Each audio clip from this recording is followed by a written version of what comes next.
सब लोग आपकी तरह प्रज्ञावादी नहीं है। गीता में एक शब्द है प्रज्ञावादिंश भाषिषः।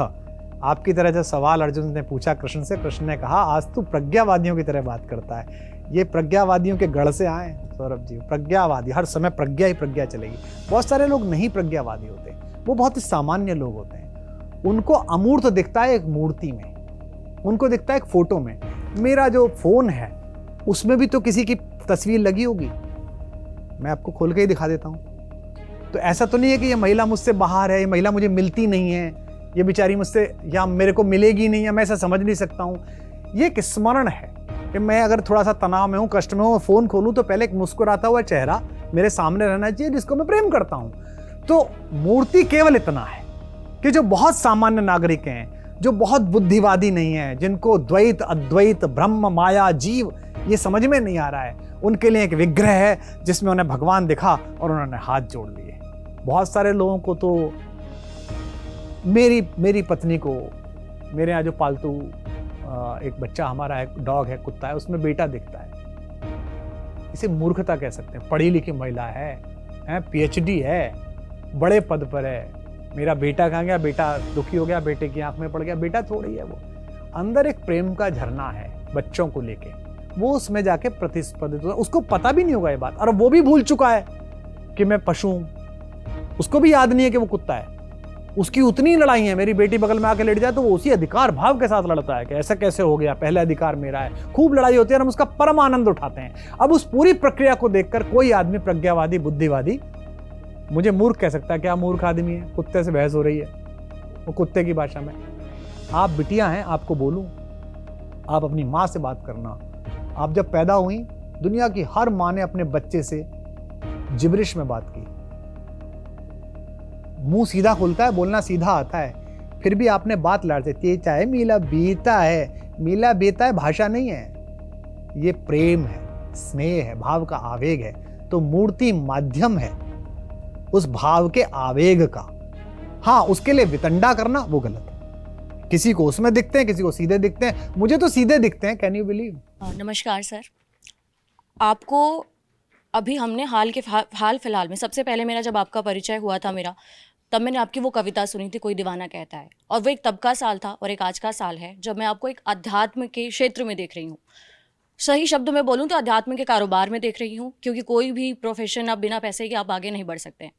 इस कारोबार में जो लोग पहले से मौजूद हैं और जो करप्शन की तरह फैला रहे हैं, जो सामाजिक चेतना के नाम पर लोगों को बेवकूफ़ बना रहे हैं, बरगला रहे हैं, जो वेद और पुराण हैं उनकी गलत तरीके से व्याख्या कर रहे हैं, उन लोगों के खिलाफ आपका कौन सा कदम होगा? उन लोगों के खिलाफ आप क्यों नहीं बोलते? नहीं, बिल्कुल। देखिए, दो तरीके हैं। एक गिलास में पानी में 1 चम्मच जहर डाल दीजिए तो आदमी मर जाएगा। एक बाल्टी पानी में 1 चम्मच जहर डाल दीजिए तो कीड़ा मर जाएगा। लेकिन समुद्र में उसी 1 चम्मच जहर को डाल दीजिए तो जहर मर जाएगा।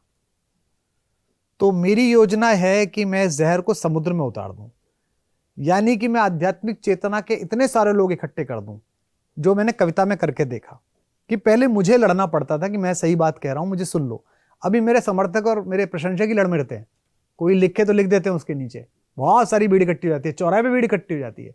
तो मेरा मानना है, और ये जो आपने बात कही कि जो कुरीतियां हैं, पाखंड है, धर्म के नाम पर जो वितंडा है, ये नया नहीं है, ये हर समय होता है। जो भी चीज जड़ होने लगती है धीमे धीमे, और यही हम जैसे और आपके जैसे प्रदीप्त मस्तिष्कों का होता है कहना सुनना। ये बताने के बाद भी कि मैं अपने अपने राम का सारा पैसा ट्रस्ट में दे रहा हूं, आपके मन में शंका है कि कारोबार है।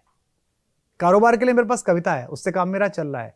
ये दूसरे काम के लिए जो मैं कर रहा हूं, पर चूंकि अधिकांशतः लोगों ने ऐसा कर रखा है, आपके मन में शंका है। तो जिस दिन वो बन जाएगा और आप देखेंगे कि वहां 3000 बच्चे पढ़ रहे हैं, तो आपको लगेगा नहीं नहीं, ये कारोबार नहीं था, कुमार विश्वास सही काम कर रहा था। तो जनता बढ़ती चली जाएगी। सर, मेरा दूसरा सवाल है, राम को आप एक पूजनीय शख्स मानते हैं? मैं, क्योंकि मेरे लिए वो एक ऐसे कोई भगवान नहीं है जिन्होंने कोई बहुत चमत्कारी काम किया हो। उनके वो एक नैतिक मूल्यों से बने हुए एक इंसान है, जिनके अगर नैतिकों को मैं पालन करती हूँ तो मैं कहूँगी कि हाँ, मैं राम के भक्त हूँ। लेकिन ये एक तरीके का जो माइंडसेट बनाया जा रहा है कि राम की मूर्ति बना दी गई है, पूजा किया जा रहा है, क्या आप भी उस पूजनीय धारणा को मानते हैं या फिर उस नैतिकता वाले राम को मानते हैं? पहली बात तो कि राम की पूरी अवधारणा में राम ने कोई चमत्कार नहीं किया, उन्होंने कोई दैवीय कार्यक्रम नहीं किया। उन्होंने हाथ बढ़ा के चांद को नहीं तोड़ा, चांद के 2 टुकड़े नहीं करे, उन्होंने जमीन को छोटा नहीं करा। वो बाकायदा भले मनुष्य की तरह रोए, बहुत कष्ट में रहे, इतने पगला गए कि पशु पक्षी से पूछने लगे कि मेरी पत्नी देखी है क्या। क्या होता है आदमी, यही तो होता है जब आदमी उसमें डिप्रेशन में होता है। सब कुछ उन्होंने एक सामान्य नागरिक की तरह, मनुष्य की तरह उन्होंने ये बताया कि बहुत सारी असफलता आने पे उनका कैसे आप संघर्ष के साथ मुकाबला करें, जिसे लीला कहते हैं कि भारत उन्होंने काम करके अपना काम एक कैरेक्टर में ढल के उन्होंने करके दिखाया। दूसरा, जहां मूर्ति की बात कर रही है उपासना, सब लोग आपकी तरह प्रज्ञावादी नहीं है। गीता में एक शब्द है प्रज्ञावादिंश भाषिशः। आपकी तरह जब सवाल अर्जुन ने पूछा कृष्ण से, कृष्ण ने कहा आज तू प्रज्ञावादियों की तरह बात करता है। ये प्रज्ञावादियों के गढ़ से आए सौरभ जी। प्रज्ञावादी, हर समय प्रज्ञा ही प्रज्ञा चलेगी। बहुत सारे लोग नहीं प्रज्ञावादी होते, वो बहुत ही सामान्य लोग होते हैं। उनको अमूर्त दिखता है एक मूर्ति में, उनको दिखता है एक फोटो में। मेरा जो फोन है उसमें भी तो किसी की तस्वीर लगी होगी, मैं आपको खोल के ही दिखा देता हूं। तो ऐसा तो नहीं है कि ये महिला मुझसे बाहर है, ये महिला मुझे मिलती नहीं है, ये बेचारी मुझसे या मेरे को मिलेगी नहीं, या मैं ऐसा समझ नहीं सकता हूं। ये एक स्मरण है कि मैं अगर थोड़ा सा तनाव में हूं, कष्ट में हूं, फोन खोलूं तो पहले एक मुस्कुराता हुआ चेहरा मेरे सामने रहना चाहिए जिसको मैं प्रेम करता हूं। तो मूर्ति केवल इतना है कि जो बहुत सामान्य नागरिक हैं, जो बहुत बुद्धिवादी नहीं है, जिनको द्वैत अद्वैत ब्रह्म माया जीव ये समझ में नहीं आ रहा है, उनके लिए एक विग्रह है जिसमें उन्हें भगवान दिखा और उन्होंने हाथ जोड़ लिए। बहुत सारे लोगों को तो मेरी पत्नी को, मेरे यहाँ जो पालतू एक बच्चा हमारा है, डॉग है, कुत्ता है, उसमें बेटा दिखता है। इसे मूर्खता कह सकते हैं। पढ़ी लिखी महिला है, PhD है, बड़े पद पर है। मेरा बेटा कहाँ गया, बेटा दुखी हो गया, बेटे की आंख में पड़ गया। बेटा थोड़ी है वो, अंदर एक प्रेम का झरना है बच्चों को लेके, वो उसमें जाके प्रतिस्पर्धित होता है। उसको पता भी नहीं होगा ये बात, और वो भी भूल चुका है कि मैं पशु हूं। उसको भी याद नहीं है कि वो कुत्ता है। उसकी उतनी लड़ाई है, मेरी बेटी बगल में आके लेट जाए तो वो उसी अधिकार भाव के साथ लड़ता है कि ऐसा कैसे हो गया, पहला अधिकार मेरा है। खूब लड़ाई होती है और हम उसका परम आनंद उठाते हैं। अब उस पूरी प्रक्रिया को देखकर कोई आदमी प्रज्ञावादी बुद्धिवादी मुझे मूर्ख कह सकता है। क्या मूर्ख आदमी है? कुत्ते से बहस हो रही है, वो कुत्ते की भाषा में। आप बिटिया हैं, आपको बोलूं, आप अपनी मां से बात करना। आप जब पैदा हुई, दुनिया की हर मां ने अपने बच्चे से जिब्रिश में बात की। मुंह सीधा खुलता है, बोलना सीधा आता है, फिर भी आपने बात लड़ देती है। मीला बीता है, मीला बीता है भाषा नहीं है, ये प्रेम है, स्नेह है, भाव का आवेग है। तो मूर्ति माध्यम है उस भाव के आवेग का। हाँ, उसके लिए वितंडा करना वो गलत है। किसी को उसमें दिखते हैं, किसी को सीधे दिखते हैं। मुझे तो सीधे दिखते हैं, कैन यू बिलीव। मैं तो सीधे बात करता हूं, संवाद कर लेता हूं, मूर्ति में भी दिख जाते हैं। पर मैं आपकी जिज्ञासा, आपके साहस और आपकी चेतना का सम्मान करता हूं। Thank you. दर्शकों के 10 सवाल। अच्छा, अभी भी बच गए? दर्शकों के, ये तो यहाँ के थे, मुझे लगा निबट गए। मैंने क्लब कर दिए हैं कई सवाल आए। देखिए, दर्शकों के लगभग 2-2.5 हजार सवाल आए। अरे राम रे। पर आपकी सहूलियत और आपके समय का इसका मैं एक उत्तर देता हूं। जब हम 15 में हमने सरकार बनाई तो 16 में हम लखनऊ जा रहे थे। तो जब हम एयरपोर्ट पे बस में चढ़े तो मेरे साथ 4 नेता थे। उनमें 2 सत्तासीन पार्टी के थे, एक प्रदेश की पार्टी का था बड़ा जिसकी सरकार चल रही थी, और एक विपक्ष में जो हमारी कांग्रेस है उसके थे। तो कुछ जो बस में लोग चढ़े वो मुझसे बहस करने लगे, कुछ कॉम्प्लीमेंट देने लगे, कुछ हमारी सरकार को लेकर टिप्पणियां करने लगे। क्या विश्वास जी, आपने तो ये कहा था, अब तो ये हो रहा है। ऐसी बातें वो लोग मुझसे करने लगे। तो मुझसे एक आदमी ने बोला, उनमें से एक नेता ने, देखा जनता आपसे कितनी नाराज है। तो मैंने कहा नहीं। बोले देखो, हमसे किसी से कुछ नहीं कहा। मैंने कहा नहीं, वो आपसे ऊब चुके हैं। उन्हें पता है कि ना तो आप प्रश्नों के उत्तर देने लायक हैं, ना आपसे पूछ के कुछ हासिल होगा। उन्हें मुझसे उम्मीद है कि वो मुझसे पूछ रहे हैं जी। इसलिए सवाल थोड़े ज्यादा हो जाते हैं, मुझे पता है, पर ये कुछ ज्यादा ही हो गए। 4 लोगों का प्रश्न है। नीतीश ने कहा कुमार विश्वास का राजनीतिक वनवास चल रहा है, क्या वो राम की तरफ इसलिए लौटे ताकि राजनीतिक प्रासंगिकता की ओर लौटे? अंशुमान ने कहा सबके अपने अपने राम, कुमार के भी होंगे, कुमार के राम भाजपा के राम से कितने अलग हैं?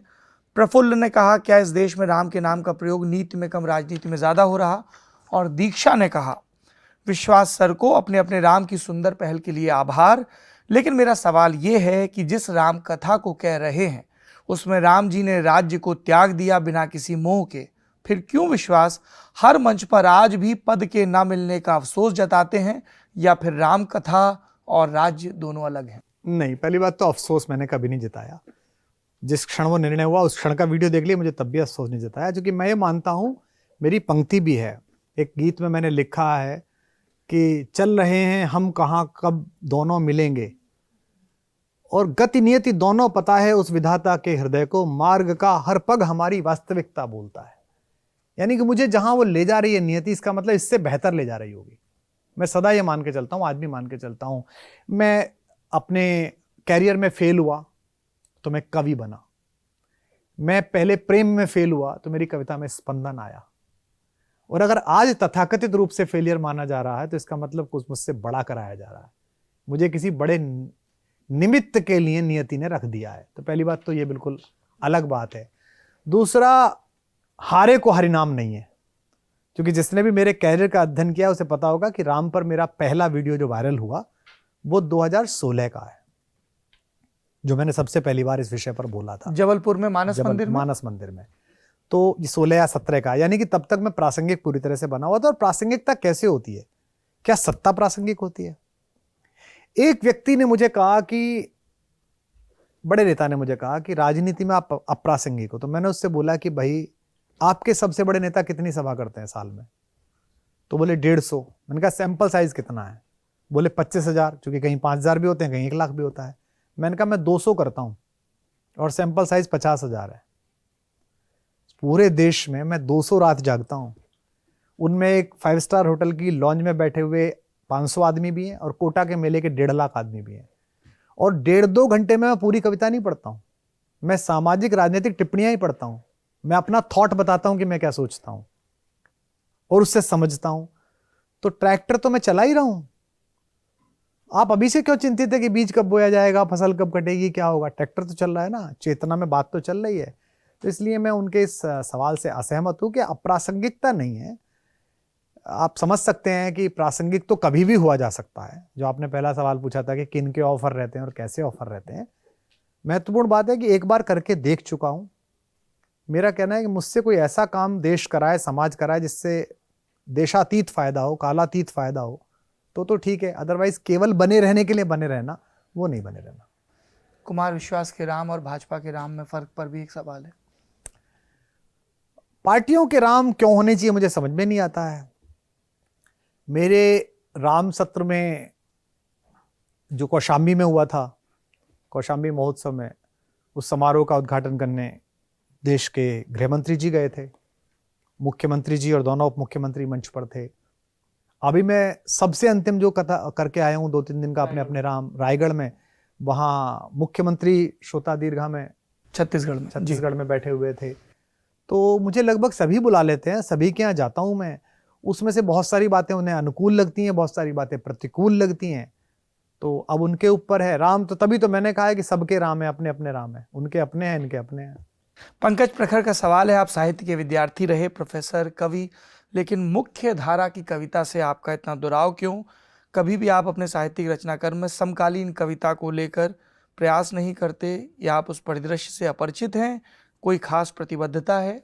नहीं, मैं समकालीन सारे जो मुख्य धारा के मित्र हैं उनका बहुत सम्मान करता हूं, और मुझे इस बात पर प्रसन्नता है कि उनकी कविताएं शायद ही उनके किसी पाठक को इतनी याद हो जितनी मुझे याद है। लेकिन मैं कभी उनका उल्लेख नहीं करता। उसका कारण भी है कि लोकप्रियता अपने साथ कष्ट लाती है। अगर मैंने कई कवियों का उल्लेख कर भी दिया है, कई बार बिना नाम के हो गया, कई बार ये सोच के कि नाम तो पता ही होगा, इतनी बार लोगों को नाम बताया है तो 5वीं बार में रट गया होगा, तो उपद्रव मच गया, या मुझे उनका भरोसा नहीं है कि कल वो मुझे कब गाली देने लगे। इसलिए मैंने तर्पण में समकालीन कवि अगर लिए तो वो लिए जो दिवंगत हो गए, अज्ञेय, मुझसे कहने नहीं आएंगे अज्ञेय। वरना अज्ञेय से कहवाया जा सकता है कि राम पर बोलता है, ऐसा आदमी चाहिए नहीं मुझे, मैं तो अपनी कविता का, तो कल को मैं ये अज्ञेय की नाराजगी ले लूं। तो आज के बहुत सारे कवि हैं जो मुझे बहुत पसंद है। ऐसा समकालीन साहित्य की कोई पत्रिका नहीं है जो मेरे घर नहीं आती हो। मैं उन पत्रिकाओं का नाम लेके भी उन्हें अप्रासंगिक और अप्रासंगिक नहीं करना चाहता। मैं सब मांगता हूं, सबको पढ़ता हूं, सब पर दृष्टि रहती है, सबसे संवाद भी होता है, लेकिन मैं उन्हें सार्वजनिक जीवन में कोट इसलिए नहीं करता कि मैं उस रचना के सौंदर्य के पीछे छिपा हुआ जो लेखक है उसकी राजनीतिक और खेमे की प्रतिबद्धता नहीं जानता, और मैं कोई रिस्क नहीं लेना चाहता कि मैं अपनी लोकप्रियता का एक हिस्सा उन्हें दान देके उस वितंडे में फंसूं। वो मुझ पे लिखें, मैं उन पे लिखूं, वो ठीक है, वो अपना काम करते रहे, मेरा उनका सम्मान है। हमें वो सम्मान नहीं देते तो उसमें कोई प्रॉब्लम नहीं है। पीएचडी 4-5 विश्वविद्यालयों में हो रही हैं। हर बच्चे का एक ही कहना होता है कि पीएचडी टॉपिक जब आप पे रखा तो अंदर बहुत लड़ाई हुई। आप इतने बड़े विश्वविद्यालय के विभाग के अध्यक्ष हैं और एक बच्चा लेके आया है कि कुमार विश्वास की कविताओं की समकालीन प्रासंगिकता, और आप कह रहे हैं इस पे क्या पीएचडी होगी? अबे यही तो पीएचडी होगी। बाद में ये लिखवा लेना कि प्रासंगिक नहीं था, पीएचडी तो करने दे। पीएचडी का तो मतलब ही है कि पीएचडी होगी, या तुम पहले से तय कर चुके हो कि प्रासंगिक ना हो जाए। फिर दूसरा बोला, कोई दीवाना कहता है कि अलावा उन्होंने क्या लिखा है। अरे भैया, उसी राजकमल से, उसी वाणी से मेरी किताब छपी है, ले उठा के पढ़ ले। पीएचडी छपी है वाणी से, उसे पढ़ ले। पर उसे पढ़ना नहीं है। वो मूलतः मुझसे इसलिए नाराज नहीं कि मेरी कविताएं कैसी हैं, वो मूलतः मेरे कवि हो जाने के अतिरिक्त जो काम है, लोकप्रियता है, यश है, समृद्धि है, ऐश्वर्य है, इससे नाराज है। तो इसलिए जो प्रखर का सवाल है, मेरे मन में भी आता है कि कोई ऐसा मंच हो कि वो भी आके बैठे, हम भी आके बैठे, मैं उनका सम्मान करूं कि क्या बढ़िया बात कही है इन्होंने मुझे। और वो मेरे मित्र भी हैं उनमें बहुत सारे लोग, पर नाम लेने से समस्या हो जाती है कि उनका आज नाम ले लो, आज वो सहमत हैं, कल आपने कोई टिप्पणी करी किसी बात पर, उन्होंने फिर आपके खिलाफ टिप्पणी करी, और उस नाम लेने का जो लाभ उन्हें मिला था उसका उपयोग दुरुपयोग करा। तो इसलिए थोड़ा बचता हूं। गुंजन सिंह का सवाल है कि जरा दर्शकों को कवि सम्मेलन की अर्थव्यवस्था समझा दीजिए। 20-25 लाख तो कुमार विश्वास लेते होंगे, बाकी कवियों को कितने लाख मिल जाता है एक रात में कविता पढ़ने का? मेरा कहना यह है कि लल्लन 20-25 लाख ठीक है। हाँ, लल्लन टॉप को और इंडिया टुडे को मुझे लगता है कि देश के इतने बड़े संस्थान पर एक कवर स्टोरी करनी चाहिए जी, जिसका नाम होना चाहिए बाजार की कविता और कविता का बाजार। जी, मैं आपको बायलाइन भी देके जा रहा हूँ जी, इसको लेके एक पूरी स्टोरी करनी चाहिए। आयोजकों से बात करनी चाहिए कि कितने पैसे देते हो, तंबू कितने का लगता है, फिर बाद में जो आता है मटेरियल, इसकी मिल्किंग कैसे होती है, ये $20,000 कैसे कमाता है, $30,000 कैसे कमाता है एक वीडियो, फिर ये कैसे बढ़ता है, कवि को कितना जाता है, बनाने वाली कंपनी को कितना जाता है, पूरा अर्थशास्त्र है। पर इसकी तरफ निगाह किसी की नहीं है। तो मैं आपको बल्कि एक विषय देके जा रहा हूं कि आप इनकी जिज्ञासा 1 पेज नहीं 15-20 पेज में शांत करिए जी, जिनमें मैं भी अपना इंटरव्यू दे दूंगा, अपनी टिप्पणी दे दूंगा। आपको जान खुशी होगी कि ये 2-4 दिन पहले ही लगभग इसी मयार की एक story India today Hindi magazine के लिए असाइन की गई है, जिसमें ये मंच की कविता, स्लैम पोइट्री, बड़े बड़े OTT प्लेटफॉर्म्स पे जो कविता के अलग अलग माध्यम आ रहे हैं, तो इनकी अर्थव्यवस्था भी समझी जाए और इनका प्रभाव क्षेत्र भी समझा। इनका प्रभाव क्षेत्र तो अद्भुत है। पार्टियां इस्तेमाल कर रही हैं। जिस भी प्रदेश में कवि सम्मेलन वो आता है, चुनाव आता है, देखिए वहाँ कितने कवि सम्मेलन होते हैं जी, और उन कवि सम्मेलन में जाने वाले कवियों के उद्बोधन और नीचे बैठे हुए लहला के हाथ हिलाते हुए मुख्यमंत्रियों के और प्रदेश के अध्यक्षों के चेहरे बता देते हैं कि क्या बोला जा रहा है और क्या कहा जा रहा है। उनको तो साफ पता चल जाता है। इस पर करिए स्टोरी। जी बिल्कुल। विवेक भट्ट का सवाल है कि आप 2 उपन्यास लिख रहे हैं, वो कब तक आएंगे? वो बहुत वर्षों से लंबित है। उपन्यास के लिए एक लेखकीय एकाग्रता चाहिए और एक लेखकीय धैर्य चाहिए। मेरा जीवन उथल पुथल से भरा हुआ है। मेरा जीवन बड़ा मोमेंट पे निर्भर है। धीरोदात्त नायक की कथा गाथा सुनाते हैं, इसीलिए और कह उसको रहे हैं धीमे कि- कर रहा हूं। मैं इसको स्वीकार करने में क्या दिक्कत है कि ये एक एंजाइटी लेवल है मेरी लाइफ में कि ये करते हैं, ये करके देखते हैं, खेत में क्या काम हो रहा है, ये वाली फसल कैसे हुई, ये बत्तख का क्या हाल है, और दुनिया जहान की चीज़ें, बेटियां क्या कर रही हैं, नया घर बन रहा है उसका इंटीरियर कैसा होना चाहिए, फला है ढिमका है, ये वाली किताब मिली है, योग वशिष्ठ की नई व्याख्या मिली है, मद्रास के हाईकोर्ट के एक जज थे, उनके राम कथा पे, वाल्मीकि रामायण पे भाषण मिल गए मुझे नालंदा प्रकाशन से, पता नहीं बिहार राजभाषा परिषद के छपे हुए। वो इतनी मोटी 2 किताब हैं। आजकल वो परमानंद में डूबे हुए। आहा हा, हर लाइन पढ़ने के बाद थोड़ी देर होगा, आहा क्या बात कह दी, क्या बात कह दी। तो ये जो बेचैनी है ये आपको लिखने नहीं देती। तो वो दोनों उपन्यास, एक तो 50-60 पेज लिख दिया गया है जो पाटलिपुत्र प्राचीन जो है उसकी पृष्ठभूमि पर है, जो एक चोर के एक नगर वधू से साथ प्रेम का उपन्यास है उन दोनों के बीच। वो मैंने कभी व्रत कथा मंजरी पढ़ते समय एक लाइन पढ़ी थी, वो एक श्लोक में कहीं था कि कई बार चोर भी चोर के कौशल पर भी कोई सुंदरी मोहित हो सकती है। ऐसा तब हुआ था जब फला नगर वधू एक चोर के कौशल पर मोहित हो गई थी। वो कथा आगे नहीं मिली। तो मुझे लगा यार ऐसा कैसे होगा कि उस वक्त की सबसे सुंदर औरत राजा के महल में और राजा के वहां नृत्य प्रस्तुत करने वाली, वो एक छोटे चोर के कौशल पे प्रसन्न हो जाए। तो मुझे लगा एक बड़ी कहानी है, तो मैंने उसकी रिसर्च की पहले कि बोला क्या जाता था, तल्प को क्या बोलते थे, पानी पीने की चीज को क्या बोलते थे, चोरी कैसे कैसे होती थी। उसमें 2-3 साल लग गए। फिर वो लिखा, 50-60 पेज हो गए। और एक एक स्पेन के लेखक की कहानी है जो हुआ, मतलब कोई लेखक नहीं है लेकिन वो अस्तित्ववादी लेखक है, और वो कैसे जंगल चला जाता है और 12-15 साल बाद लौटता है, जंगल में उसके क्या अनुभव है और यहाँ उसके क्या अनुभव है, और दोनों अनुभवों को मिला के आखिर एक दिन फिर जंगल चला जाता है। Why Spain? अचानक पता नहीं कैसे आ गया कि स्पेन में एक लेखक है, वो ऐसे रहता है, उसका डाइवोर्स हो चुका है, फिर वो जो उसके साथ एकेडमी में असिस्टेंट है उसके साथ उसका अफेयर चल रहा है, लिव इन में रह रहा है, वहाँ दुनिया देख रहा है, नोबेल पुरस्कार के लिए उसका नाम चल रहा है कि नोबेल मिलेगा मिलेगा, और वो सुबह घूमने जाता है एक दिन और फिर वो लौटता नहीं है। फिर उसकी खोज चलती है अलग अलग जगहों पे कहाँ है। फिर वो 16 साल बाद अचानक उसको कोई डिस्कवरी का कोई क्रू देख लेता है कि एक मनुष्य जैसा कोई जानवर घूम रहा है। फिर उसको पकड़ा जाता है, लाया जाता है, पता चलता है वो तब तक वो अपनी भाषा भूल चुका है, उसको जंगल के साथ सहकार आ गया, प्रकृति के साथ। और फिर वो आता है, फिर सीखता है, फिर दोबारा तृष्णा जागती है, और अंत में उसका एक प्रकृत मस्तिष्क निर्णय लेता है कि नहीं, प्रकृति ठीक है। तो इस पर काफी काम चल चुका है। भारत में एक तो प्रकाशक पैसे नहीं देते, मतलब मेरी किताब का रिप्रिंट 1 करोड़ में गया तो उसी को बहुत आफत मचाई हिंदी वालों ने कि 1 करोड़ रुपया दे दिया। जबकि मैं देखता हूँ विदेश में एक लेखक से लिखवाना हो 140 करोड़ में जिसकी स्वीकार्यता हो तो उसको पैसे बहुत देते हैं। तो अभी तो मेरे पास पारिवारिक चुनौतियां हैं, गृहस्थ के कुछ उत्तरदायित्व हैं, उन्हीं से जूझते जूझते मैं इतना लेखकीय धैर्य नहीं निकाल पा रहा। मैं आशा करता हूँ कि आने वाले कल में भगवती मुझे स्पेस देगी कि मैं बैठ के अपनी स्टडी में आराम से लिख रहा हूँ। 2 पेज बन गए, फिर करेक्टर में पीछे गया, फिर बन गए, और 250 पेज का एक उपन्यास 200 पेज का है, ऐसा सोचता हूँ। मुझे संशय है इस पर, आई एम बीइंग ऑनेस्ट। तो भी कोई गलत नहीं है। दिनकर हाँ। जी ने कहा है कि बड़ी वह आत्मा जो रोए बिना तन से निकलती है, बड़ा वह आदमी जो जिंदगी भर काम करता है। मतलब देखिए इस देश में एपीजे अब्दुल कलाम का जाना, आहा हा क्या जाना था। मतलब मैं बहुत दुखी हुआ जब वो गए, मुझे उनसे बड़ा इश्क था, जैसे कहते हैं ना, एक तो होता प्रेम, मुझे उनसे इश्क था, और उन्हें भी मेरे प्रति बहुत स्नेह का भाव था। मुझे उनकी वाणी की जो मिठास और तुतलाहट थी ना, उसमें मुझे कन्हैया दिखते थे।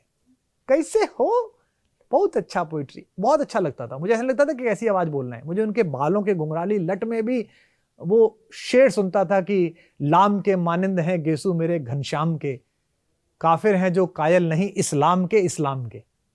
मुझे ऐसे दिखते थे। लेकिन जब वो बोलते बोलते शिलोंग में गए, कि वो आयाम शिलोंग में बोल रहे थे, और बोलते में उन्होंने एक पॉज लिया और पीछे डायस के गिरे, एडीसी भागा, और thank you very much, what a life, बड़ा वह आदमी जो जिंदगी भर काम करता है। तो लिख पाऊंगा तो भी बेहतर, वो भी काम ही है, और नहीं तो जो काम कर रहा हूं वो करूंगा ही। जी, आखिरी प्रश्न बहुत अच्छा है। जीशान का ये सवाल है, आपके सपनों का भारत और उस भारत का युवा कैसा हो, एक कवि और शिक्षक के तौर पर बताइए। मेरे सपनों का भारत ऐसा हो जिसमें विश्व अपनी आध्यात्मिक चेतना और मनुष्यता के मानक ढूंढे। उसके लिए आवश्यक एक युवा घृणा से बचे, नफरत से बचे, जजमेंटलिज्म से बचे। यही सही है, ये गलत है, ये तो कभी नहीं हुआ इस देश में, और होना भी नहीं चाहिए। इस देश की अवधारणा ही नहीं है कि यही सही है। यहां तो जिज्ञासा करने वाले हनुमान को सब पुरस्कार देते हैं, यहां बागे बहिष्ट से निकालते नहीं है। 2 लोगों को जिज्ञासा हो गई ये फल क्या है, उन्होंने खा लिया तो आप निकाल दोगे, ये क्या बात हुई? आपने धक्के मार के बाहर निकाल दिया, जाओ पृथ्वी पे जाओ, अब खारिज हो गए आप। यहां दूसरा है, एक बच्चे को जिज्ञासा हो गई कि सेब है, फल है, उसने उछल के खा लिया उसको, तो उसको छुड़वाया तो गया क्योंकि लोक का मंगल है। उसके यहाँ वज्र मारा गया था कि मुंह खुल सके बेचारे का, जैसे बच्चे का मुंह खोलते हैं। लेकिन उसके बाद ब्रह्मा ने कहा कि आज से मैं तेरा पालक हूं। शंकर ने कहा आज से मैं तुझे ज्ञान दूंगा, मैं तेरा गुरु हूं। इंद्र ने कहा मैं तुझे वरदान देता हूं, तू पानी में नहीं डूबेगा। वरुण ने कहा कि तू जो है बादलों पर चलेगा। अग्नि ने कहा तू आग में जलेगा नहीं कभी भी, इसलिए पूंछ में आग लगी तो जली नहीं। तो जिज्ञासा को सम्मान देने वाला देश है। आप जिज्ञासा को सम्मान दीजिए और खांचों में मत बैठिए। ये मत बैठिए कि आपको जो व्हाट्सएप पे भेज दिया गया है, आपको जो आपके मसीहा ने समझा दिया है, आपको जो आपके गुरुकुल के आचार्य ने समझा दिया है। अभी तो बोला कि आचार्य की भी मत मानिए, मेरी भी मत मानिए। मुझे बहुत लोग लिखते हैं मैं आपका भक्त हूं, भैया नहीं चाहिए, इसी के खिलाफ तो लड़ रहा हूं। यही नहीं होना चाहिए। उक्तम अनुक्तम दुरुक्तम च वार्तिक, इसकी समीक्षा करिए। तो मैं जीशान से यही कहना चाहता हूं कि मैं उसी भारत का निर्माण जीशान करना चाहता हूं जहां तुम और मैं एक स्वर में ये बोल सकें कि हम दोनों के सामने पवित्र कुरान और श्रीमद् भगवत गीता और संविधान के बीच चुनने का अवसर आएगा जीशान, तो तुम भी संविधान को चुनोगे और मैं भी संविधान को चुनूंगा। अगर तुम्हें 2 सेकंड लगते हैं तो तुम अपराधी और 3 सेकंड मुझे लगते हैं तो मैं महा अपराधी।